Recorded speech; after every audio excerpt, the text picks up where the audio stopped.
And good evening, everyone. Welcome to the Ghosts of Bacon, episode 81, The Value of Francois in Simple Cipher. I'm your host, Jake Roberts.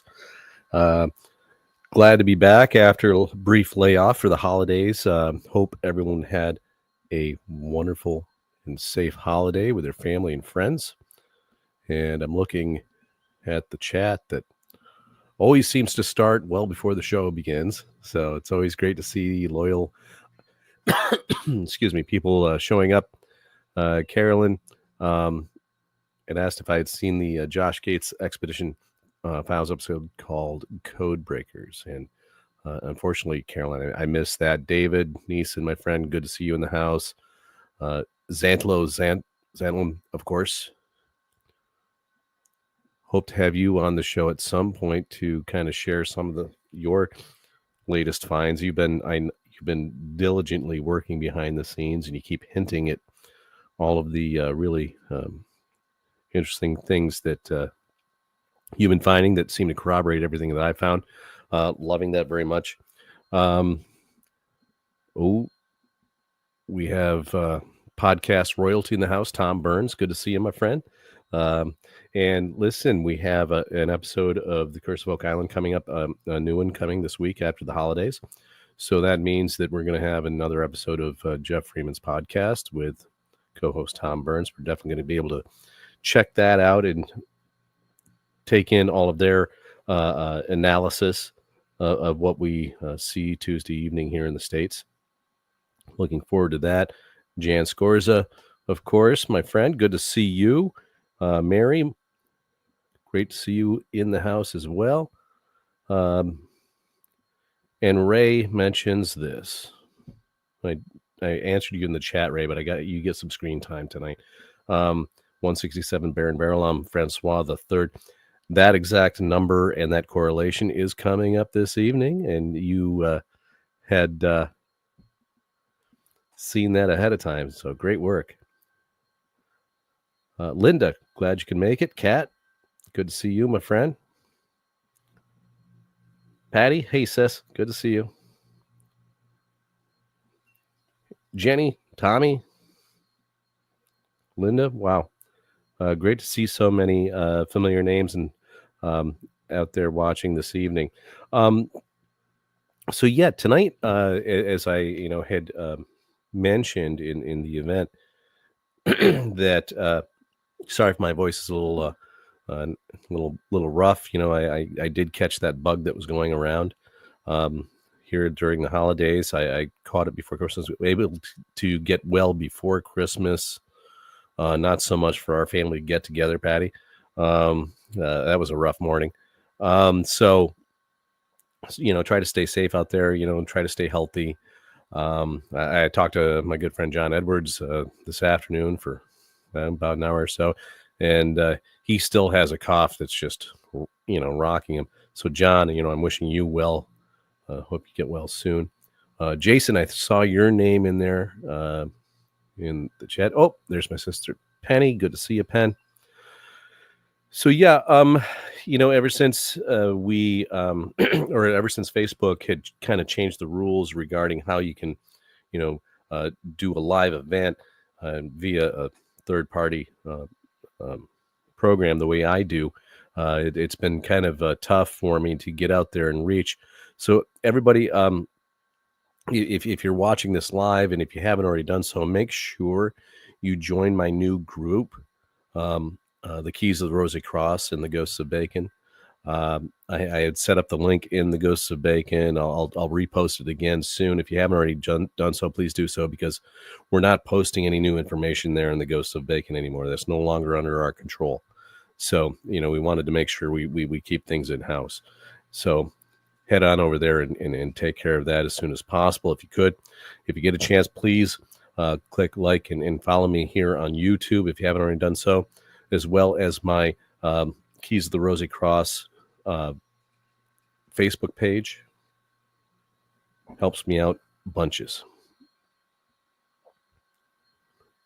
Thanks, Penny. Hey, Lon, glad to see you. Can't wait to hear about more of your latest findings.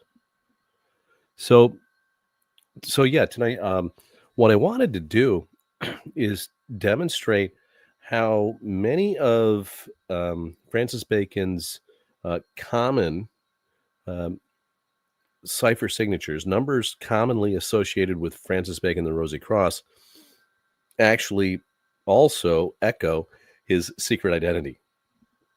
And so, those of you who have been following the show, who have read my books, know that his secret identity, of course, is the son of Francis II of France and Mary Queen of Scots. So that's what I'm going to be doing this evening. Let me set up share my screen. I didn't do this before the show started the way I normally do. There we go.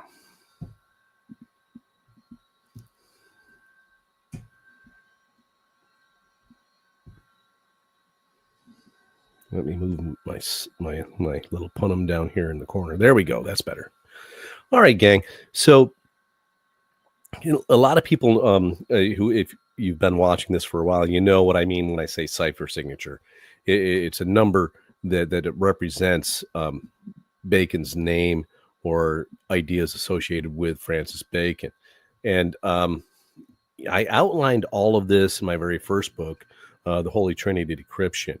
And so what I did was I decrypted a series of messages from Shakespeare's funerary monument plaque. And here you see it pictured on the cover of my book here on the right. And as I said, it's obviously called The Holy Trinity Decryption. And what this did, these cipher messages basically sent me on a multi-year cipher scavenger hunt. And it has turned into this thing where now multiple people are doing the same thing and finding the same messages repeated over and over and over again. And at the heart of these messages is Francis Bacon's royal heritage. Now, for years, hundreds of years, there have been rumors, hints, and speculation regarding the fact that Francis Bacon was actually royalty. And the prevailing theory out there, of course, was that, he was the secret son of Queen Elizabeth I. And in reality, he was the son of Mary, Queen of Scots, and Francis II of France. So this obviously, throws some a fly in the ointment, so to speak, when it comes to the prevailing theories out there with Sir Francis Bacon Society and many of its members. And as a member, it was always my preferred theory that he was the son of Queen Elizabeth I. Unfortunately, all of this information disproves it and demonstrates that he truly was of royal heritage. So here you see a picture of Mary, Queen of Scots, and Francis II, painted when they were approximately, I believe, 16 and 17 years old, respectively.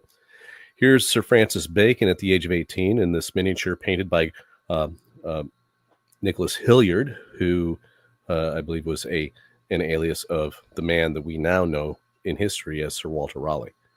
And you can see that he has his father's eyes, his hairline, his nose, and his chin and lips appear to be that closer to Mary. But it's really funny when during my first War Room presentation, I pointed this out. I said, once you see it, you can't unsee it. And everyone looking at it just kind of nodded there, and they say, yeah, you're right. It's right there. So cipher signatures, very quickly, what they are is you calculate the values of his name and titles in simple reverse K and short ciphers. And here you get this little table here with, 20 numbers.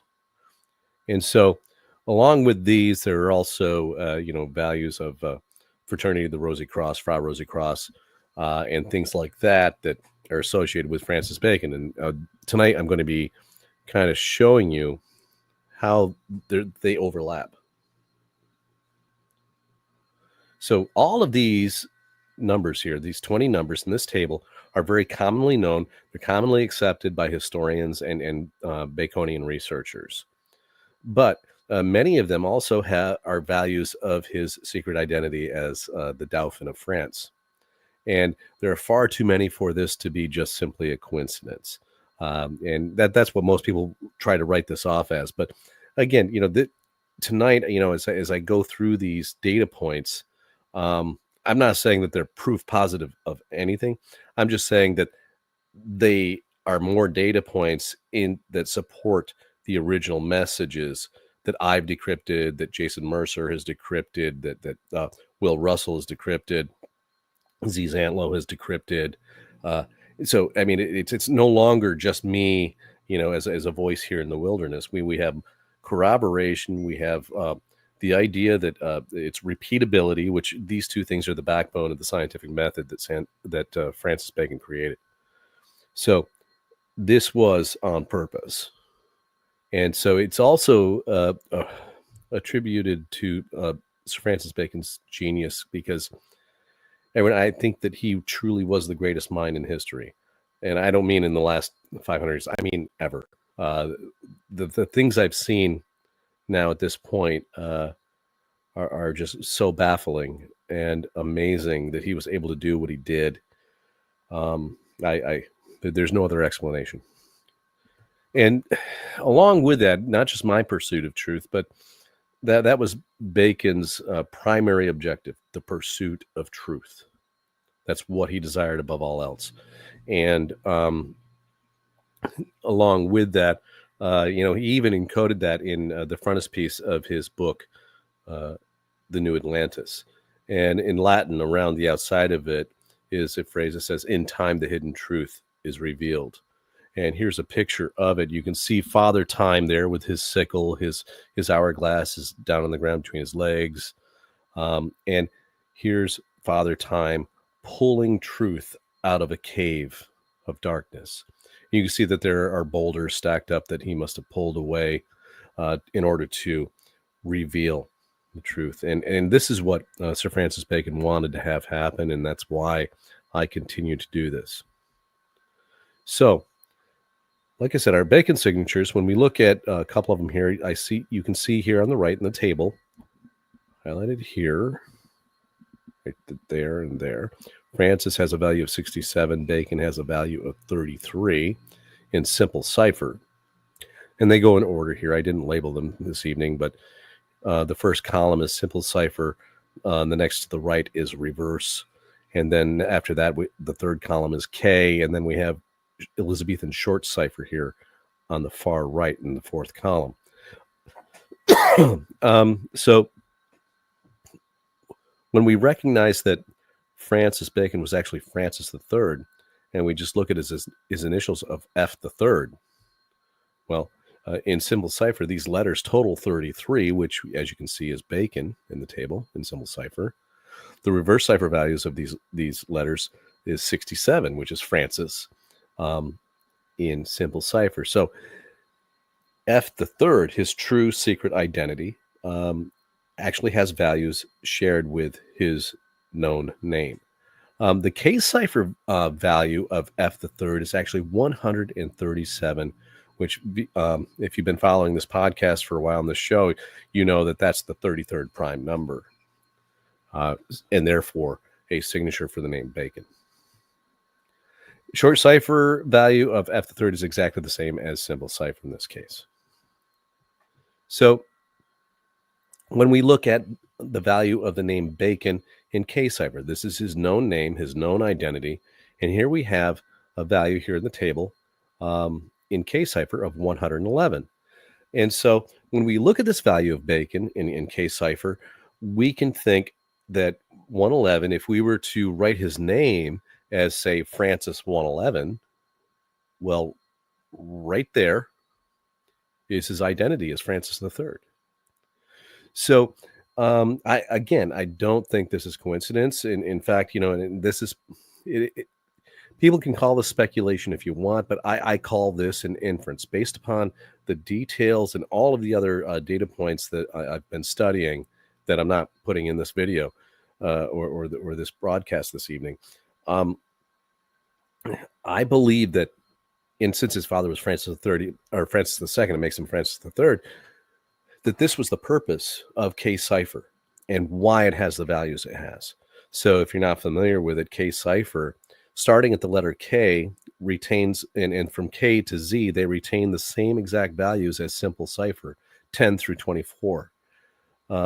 But Cipher adds two nulls to the alphabet. And the first one is et, which is Latin for and that has a value of 25.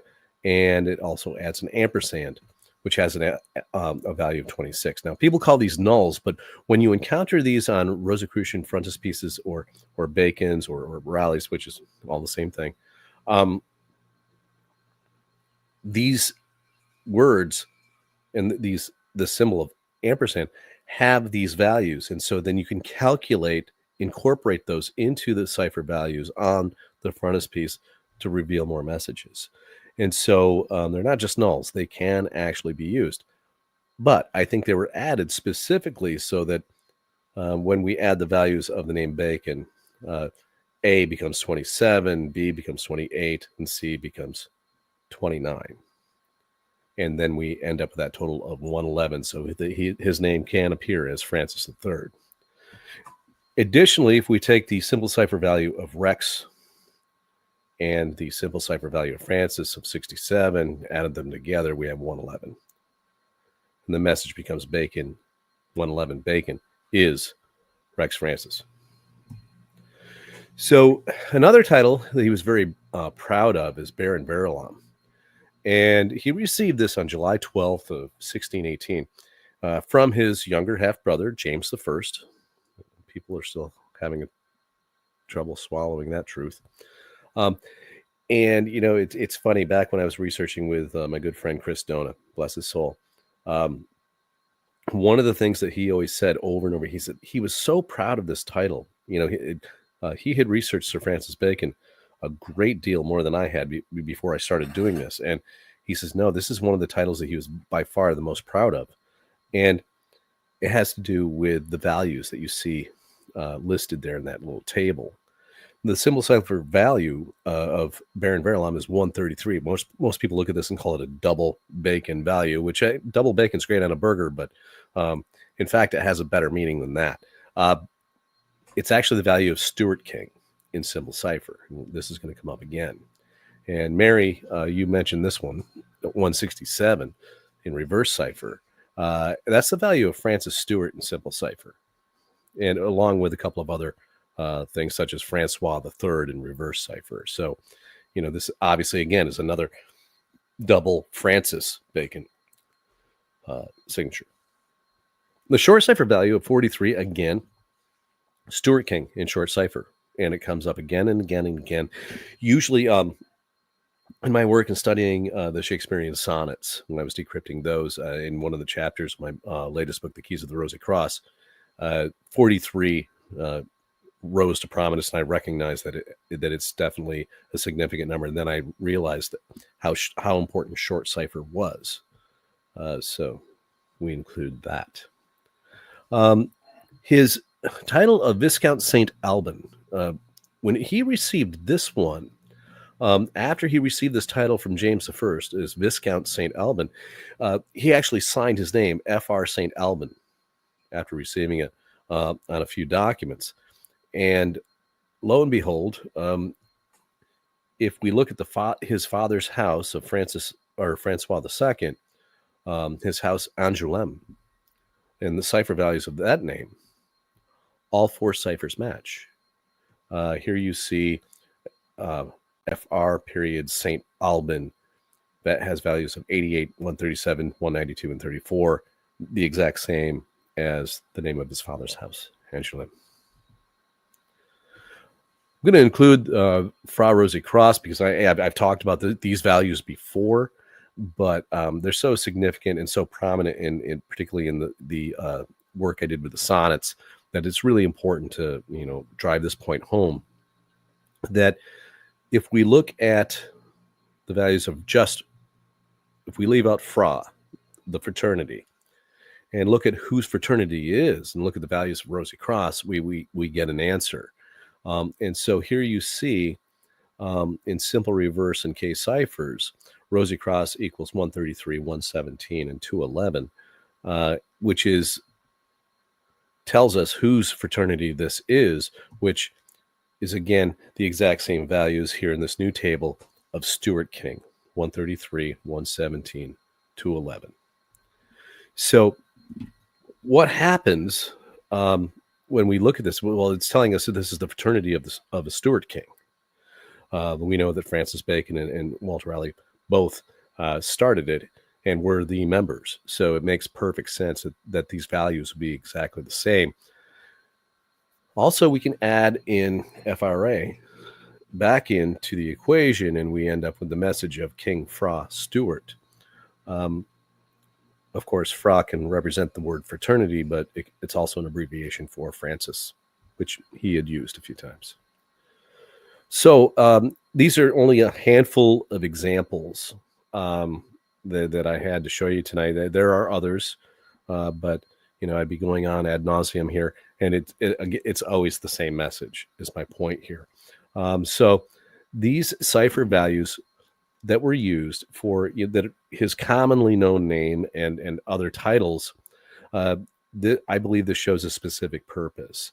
And because I've done so much work with all of the other materials that he put his hands on, that this defies coincidence. It's designed to actually spell out his true royal lineage, that he was the son of Mary, Queen of Scots, and Francis II. And as for the Latin, the Latin phrase around his frontispiece for New Atlantis, this is what Bacon had, that time will reveal the hidden truth. This is what Bacon had to say in his essay called Of Truth. And this is just one sentence that comes out of it.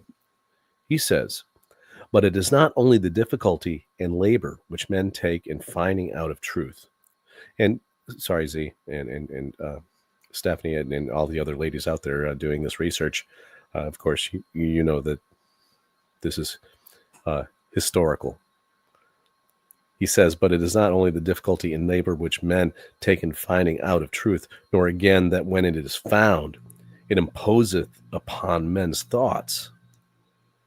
That doth bring lies in favor, but a natural, though corrupt love of the lie itself." Here's what he's saying here. He's saying, it's not just because it's hard to figure out what the truth is. It's not just because it's hard to teach people what it is and get them to believe it.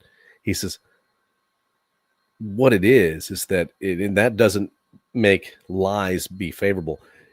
It's a natural love of the lie itself. And that's what we have here a lot of times in Baconian research is, and I know I'm not going to score a lot of points by saying this, but it's the truth. So I'm going to go ahead and say it. People want to believe the lie that he was the secret son of Queen Elizabeth. It's just simply not true. And as soon as people let go of that and start looking at the evidence he left behind, those giant boulders are just going to, tumble away, and time is going to go ahead and reveal hidden truth and pull her out of that dark cave. So that's my hope. That's my dream. And hopefully we will see that come to fruition. So looking at some of the comments.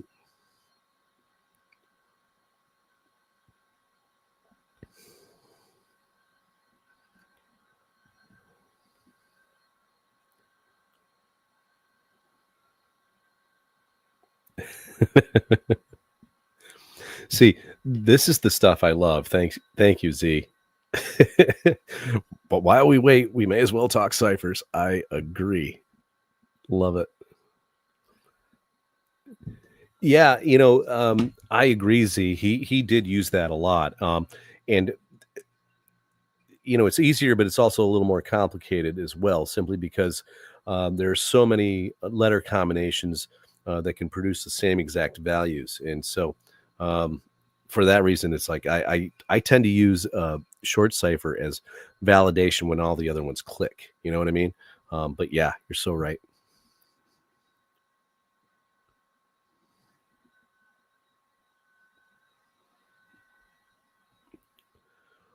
Funny you should say that, Z, because guess what? Uh, Bacon and Raleigh were born on 1/22/1561. We should celebrate. Well, this year I'm planning the third annual Bacon Bash. This year it happens since it's Sunday. It happens on January 19th. I do this for Bacon's birthday on the 22nd, and now we know Raleigh's birthday was then as well. So, and my birthday happens to be the 20th. So, I think it's always a good time to get some of our collaborators together and climb on board here with a Ghosts of Bacon episode that I always call the Bacon Bash. So we're going to have a birthday.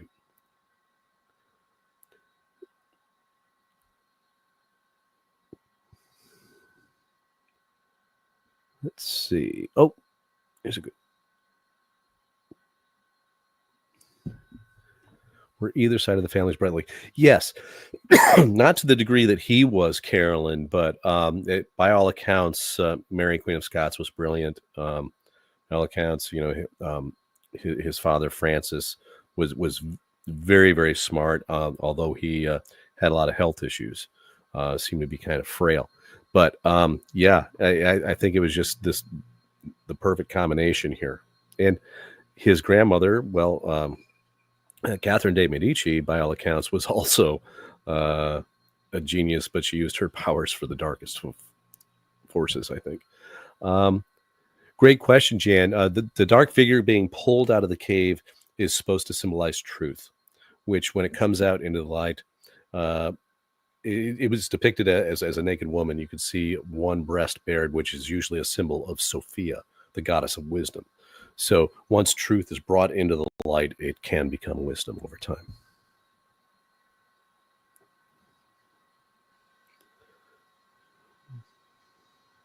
Let's see. Isn't that the truth, Tom? Thank you for the compliment. But yeah, it's like if I pick out these little tidbits, to bring on the show and show people because I can break them down easily. They're kind of quick. I can do it in less than an hour. But it's important to remember that all of this is within the context of a whole lot of other messages saying the exact same thing. So these are just more data points. And you're so true. People have actually gone to prison for their whole lives based upon coincidental or circumstantial evidence because it makes sense. Yeah. Thank you for that.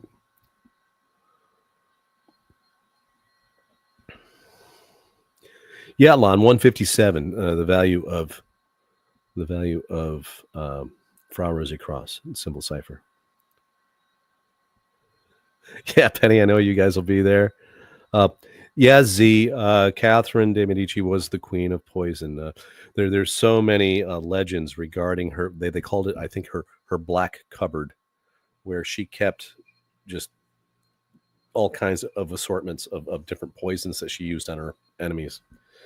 And I have come to be convinced that she used it on her son Francis II when Mary Queen of Scots was pregnant with the twins. And she was about to become Queen Regent of France, and Catherine was not having it.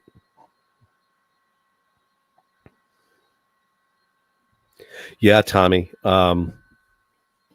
That's exactly you're bringing the truth, and you're laying it bare out in the light, and there's the whole symbolism going on in that image regarding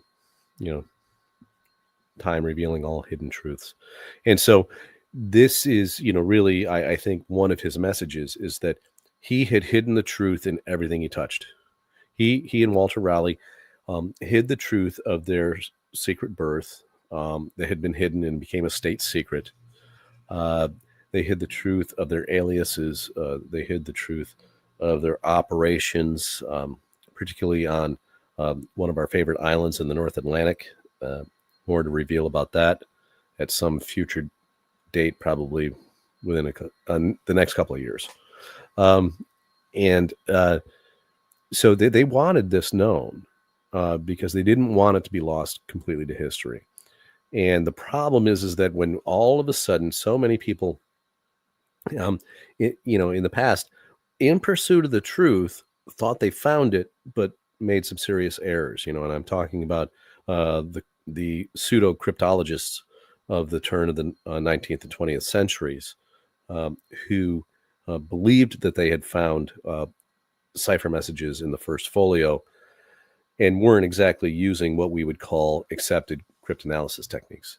And so what this led to was this uh, miscalculation that, yes, he was of a royal lineage, but as soon as they saw that he was the son of a queen, they immediately leaped to the conclusion that it was Queen Elizabeth I, when in fact there was another queen at the exact same time that was in contention, and that was Mary Queen of Scots, and that was his mother.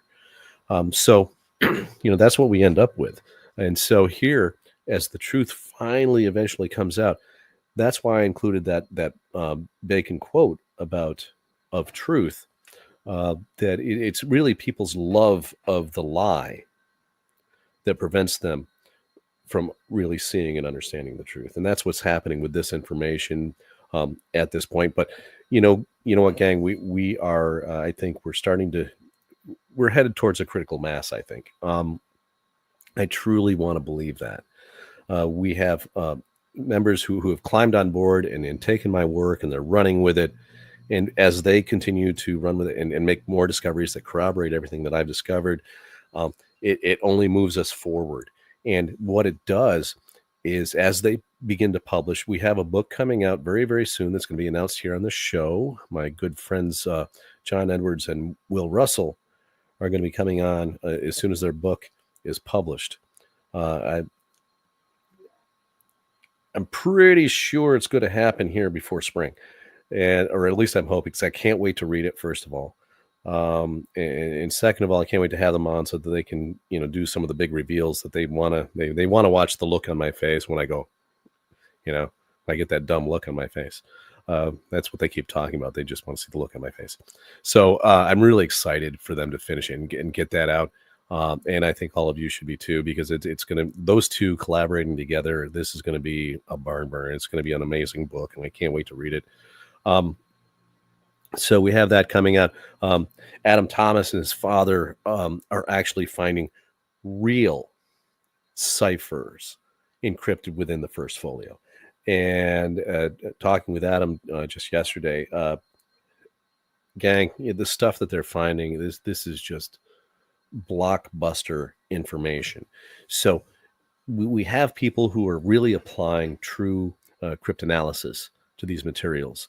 And at this point, I truly believe that Sir Francis, the men we know in history under the names of Sir Francis Bacon and Sir Walter Raleigh, and that's how I'm going to start saying it from all the time now. I believe they encrypted everything they touched. And when I talked about it turning into a scavenger hunt, this scavenger hunt has led me, from that plaque to paintings to Bacon's writings to Walter Raleigh's writings to the 1611 King James Bible, paintings, portraits, maps, and you name it. Everything that they touched under their aliases and pseudonyms is encrypted. And so, as we all kind of come together and start putting our heads together and using these, valid techniques to make sure that we're really digging in and dialing in on the truth, I think that there's nothing that can really, stop the truth from coming out. That's what this show is all about tonight.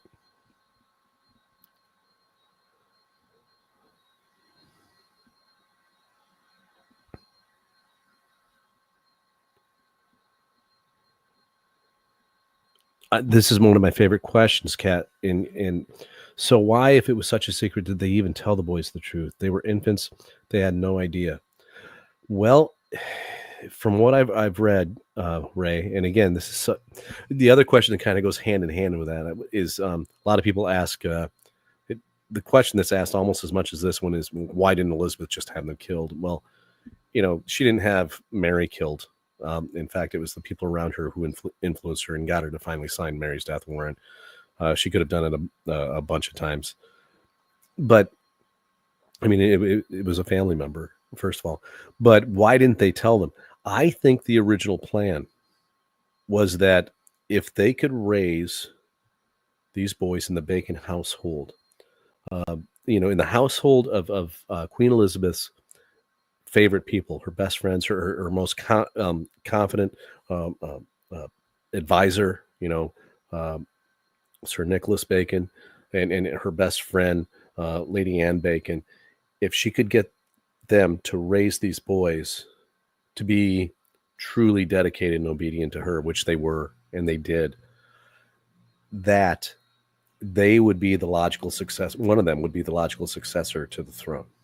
And I think that was also Francis's biggest objective, was to place not himself, but Walter on the throne. And that would leave him free to travel the world and have all knowledge be his domain. So great question.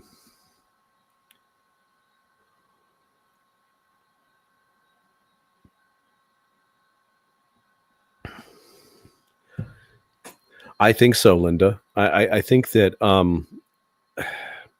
there was this thing going back and forth between the two boys. I think that Walter had warmer feelings towards Mary than Francis did. I think that Francis had very negative feelings towards her, but I think that Walter was a bit more sentimental, and that's the nature of the sonnets of Shakespeare. Bacon wrote the sonnets of Shakespeare, the first 152. I believe that Walter Raleigh wrote the second two. I outline this in my book in one of the chapters, where I spent a great deal of time analyzing the sonnets. And this made Walter Raleigh be the fair youth, and the dark lady was Mary. And Bacon, the poet, was warning the fair youth that he needed to stay away. Yes, and the poet says, yes, I love her too, but you have to remember she's horrid, and you have to stay away. People have interpreted this the wrong way, thinking that there was something that the traditional interpretation of the sonnets and the fair youth and dark lady are that Shakespeare was having an affair with a horridly deformed, ugly woman,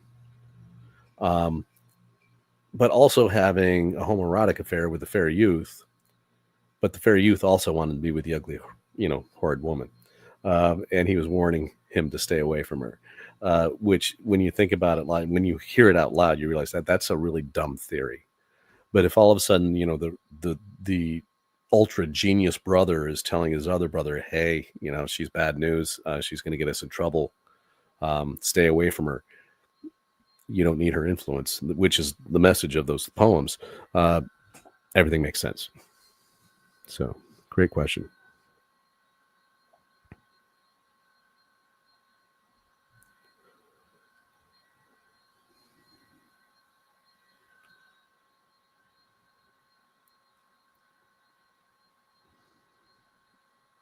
I love this sentiment. Yeah, Ray.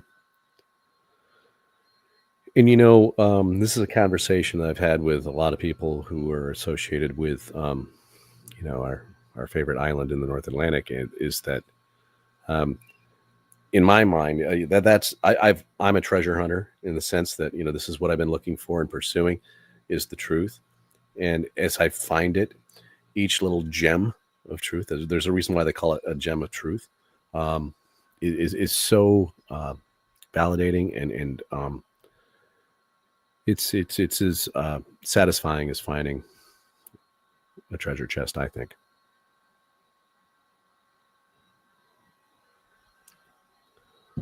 Oh, great question, Jan. Yes, Francis was the firstborn of the twins, and this appears in my first book, when he is saying, and again, I have to go back and revisit those cipher tables, because after seeing what Adam Thomas and his father have done, I realized that I left a lot of information behind there in some of those cipher tables. There are more to be found.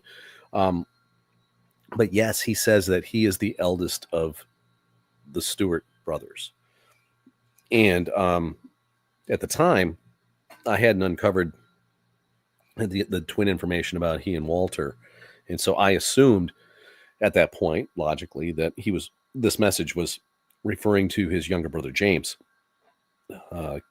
And later on, when I realized that there was a twin, all of the other messages made sense because Bacon referred to as the other person as the second ova, right, or the second egg, um, and so uh, he says, "Don't blame me, blame Mary. You're the second egg." Demonstrating that Francis Bacon had amazing medical knowledge of the time of what caused twins to occur. So it's pretty cool.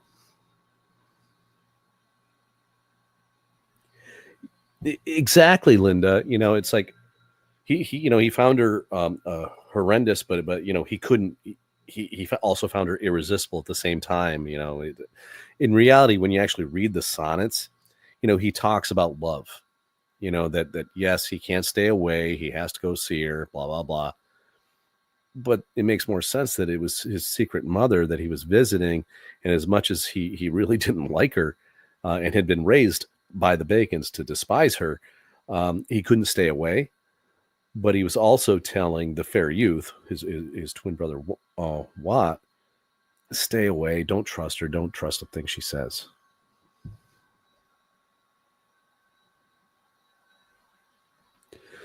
Jason, thank you. Exactly. This plan of hiding the twins also worked for Elizabeth I. Just a few months before James is born, Elizabeth gave birth to Robert Devereux. Absolutely. Great observation.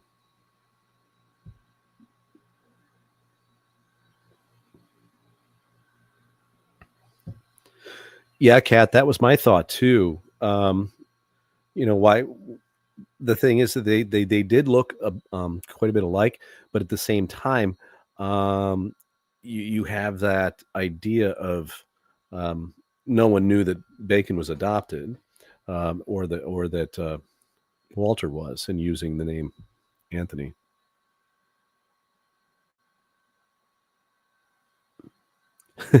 Linda, you and me both, sister.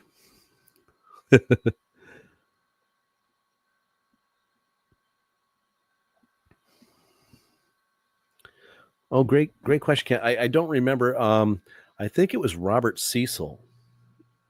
I mean, the Devereux family was there, and they were um, members of the court, but I think he was placed with them. But oh, I'm thinking of De Vere, uh, who was also another alias, but of Walter, I believe.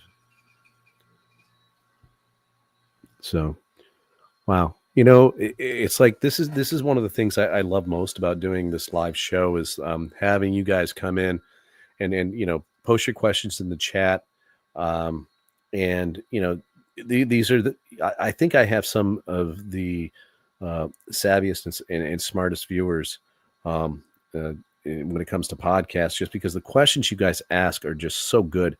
um, but yeah. Oh, good point, Z. They did. I'm glad you're bringing this up. Uh, they dyed their hair according to whatever mask or alias they were using, and that's an important thing to differentiate between two as well.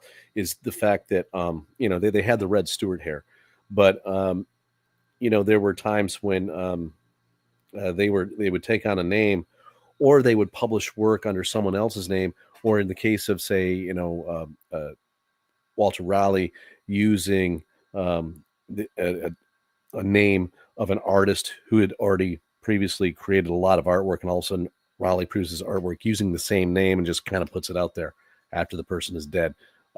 Things like that. So they used, all of these different stage techniques of makeup and hair dye and so on.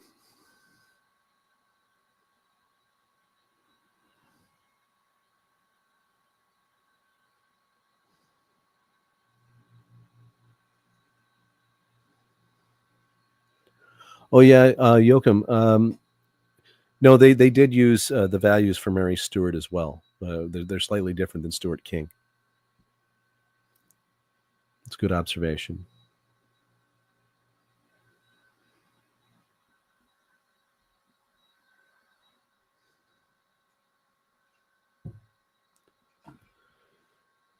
And once again, you just proved what I just said, Linda, that we have some very, very smart people here in my audience. He left a message, and it was they were the heirs of the throne 100%. Uh, he also left other messages regarding some of their exploits and what they accomplished and what they did and where they did it. One of those places they did it was Oak Island, Nova Scotia. Uh, I'll say this much for my current research. Uh, they Bacon states that they used Oak Island as their base, and they did it for a very specific reason based upon what they found there, what Walter Raleigh found there, and then when he got a hold of Francis, he said, "You got to come take a look at this." And so that's how they arrived at that island, and there's that.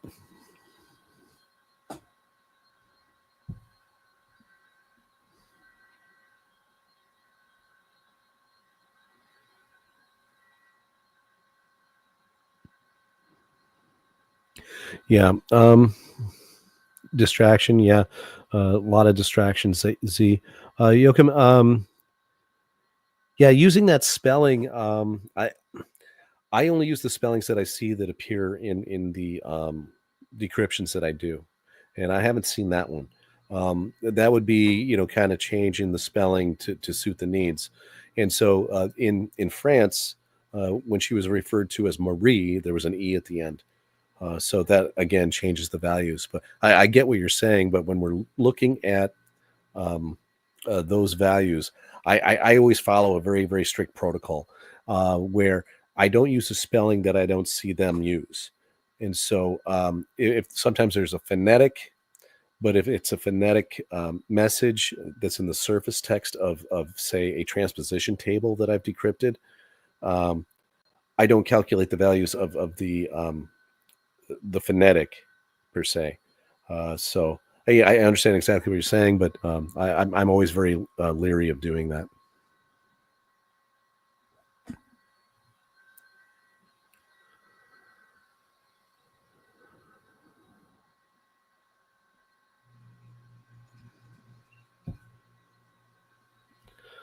Yeah, Tom. Obviously, one of those names was William Shakespeare. Uh, uh, Walter Raleigh did it under the name of Cervantes in Spain. I mean, uh, when you look at Don Quixote, it's nothing less than satire of the Spanish ideology. And so it was propaganda, pure and simple, that he was putting out to the masses of Spain. Um, so yeah, that they definitely did that.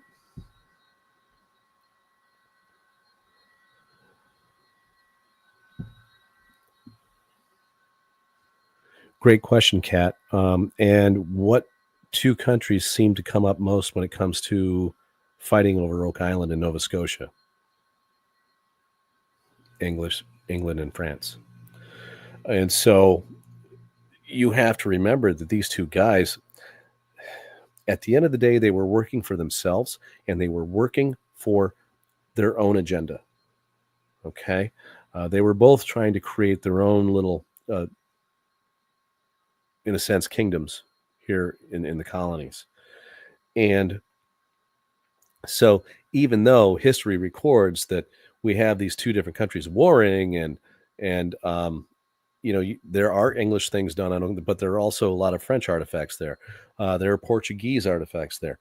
Why is that?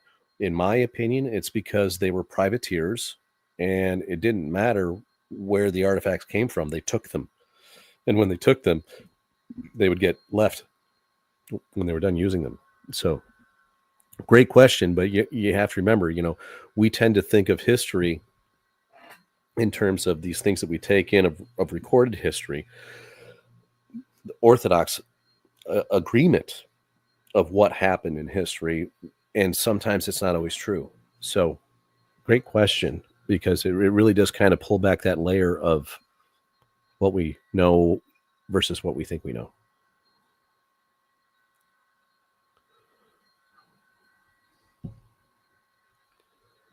And Jason chiming in with this: James funded Shakespeare before coronation. James also funded Raleigh. James titled Bacon as Attorney General. The highest position is Lord Chancellor. That is correct. So you have these family connections, but you also have the idea of the main plot, and Raleigh being implicated in the main plot of trying to remove James from the throne and put on Arabella Stuart, when in fact Walter Raleigh was legally a better suited candidate. And so I think that's why he spent so much time in the Tower. Good point, Jason. Absolutely. Shows all of the family relationships. I believe Bacon spent a great deal of time in France, Cat, so he must have had context. Oh, he sure did. When he went at the age of 16 to the court of France, he was welcomed literally with a red carpet welcome. So it's pretty obvious that they knew exactly who he was, that he was the son of, their brother, and so totally makes sense.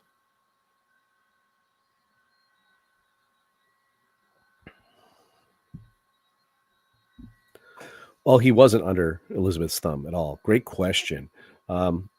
Because in fact, he was probably operating with her approval. You have to understand, he was putting one over on Louis XIII at that time when he was Champlain. So he and Walter both were operating in the continent, in France, and also in Italy and Rome, working for Queen Elizabeth. And so anything that they did, she basically turned a blind eye to, because being raised by the Bacons, they were implicitly, loyal to her.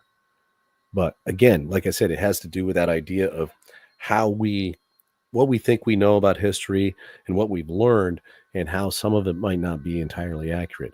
When you think of these guys as operating as spies and also working out of self-interest at the same time, things start to make more sense. Great question.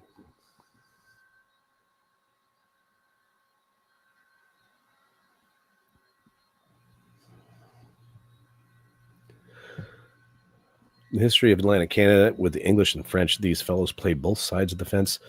Tom Burns, 100%, my friend. And they were making sure that one way or another, Atlantic Canada was going to happen. They were making sure that one or the other, whether it was from Raleigh's efforts with the English or Bacon's efforts with the French, the colonies were going to happen. And when they did, I think this is where, our friend Court Lindahl's theory about Oak Island comes into play.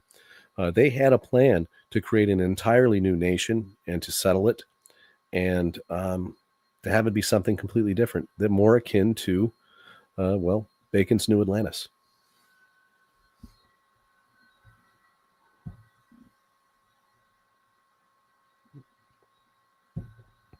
Yes, he did. Also at Quebec. And so that was on one side of the island on one side of Nova Scotia, the other side of opposite side of Mahone Bay. He certainly did. And also, good point, Tom. Yeah, St. Croix in 1604 failed. And they really didn't have the infrastructure in place yet. And so a lot of these things, guys, you have to remember, he was a scientist and he was using the scientific method, and sometimes it's trial and error. And so by setting up a colony to see if it could be sustainable, and then knowing enough to say, oh, this is not going to work here, we need to pull the plug and try a different location. That's what happened with Roanoke, Virginia, with Raleigh.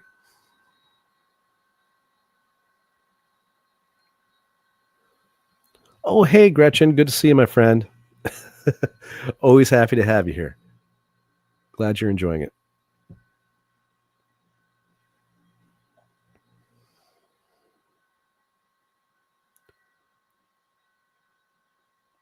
That's right, Kat. Again, I'm so glad that people are so knowledgeable.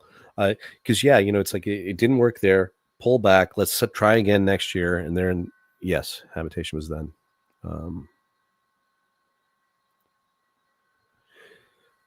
Wow, great reference, Linda. Yeah, Latour definitely played both sides of the fence.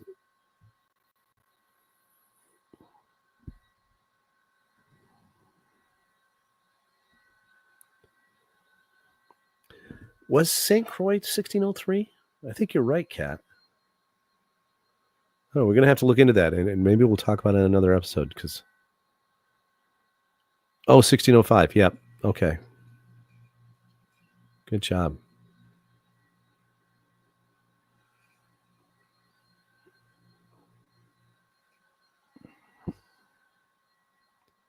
Oh, that's interesting, Ray.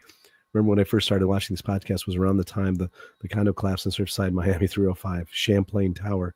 And of course, 305, we don't know was Francois Stewart in Cipher. What an amazing coincidence. Yep. I remember you mentioning that to me, Ray. Okay, gang. Let's see. We've gone for a little over an hour here, just about an hour here. So just to wrap things up, once again, I want to encourage you to let's see, Tuesday, like I said, we have an episode of Curse of Oak Island, which means that soon following that, we'll be able to watch Jeff and Tom on the Jeff Freeman podcast and listen to their amazing analysis of what we all viewed the day before. Definitely go check that out. And like I said, and if you're one of the members of the original Ghosts of Bacon group on Facebook, make sure that you go and join the new Facebook group I've created called Keys of the Rosy Cross and the Ghosts of Bacon, because I have control of that. We have admins who will make sure that we know we never lose control of the group again. My original Facebook profile got hacked and everything was taken over. And so I've lost complete control of all that stuff. So I'm just jettisoning it. We're not posting any new information there. But when it does come to new information, you definitely want to join the new group, the Keys of the Rosy Cross and the Ghost of Bacon, because in just the last week, I've counted 5 pretty spectacular posts from the likes of Jason Mercer and Z Zantlow and others that are posting some really great analysis and breakdowns of some of the Cipher work that Bacon and Raleigh left behind. So you really want to get over there and check that out. Please join the group. For if you enjoy watching this podcast and if you're watching this later as a recording, please hit that like button. I always forget to kind of promote this channel, but hit the like button, follow me, so that the more people I get, obviously it opens up more opportunities with Facebook, so that I can run ads and things like that, and kind of get spread out the reach of this information. And so to that end, I want to say good evening and throwing out an invite there to some of the usual suspects. In 2 weeks from now, on the 19th, the day before my birthday, as I mentioned earlier, Z brought it up, I'll be having the 3rd annual Bacon Bash. It's hard to believe it's been 3 years already. And so in celebration of Bacon and Walter Raleigh's birthday on the 22nd, I'll be broadcasting on the 19th, the Sunday before, and want to invite all of the Bacon researchers to join me here on the screen, and we'll talk Bacon. So that's the agenda for the next episode. If any of you have ideas of what we should talk about on that episode, give me a shout, give me a call. You know how to get a hold of me, and we'll figure it out. But it should be a lot of fun. So once again, thank you, everyone, and appreciate you all. Appreciate your support. This is me signing off, and until next time, take care. And as I always say, please be nice to people. It's better than the alternative for sure. Take care, gang. Bye now.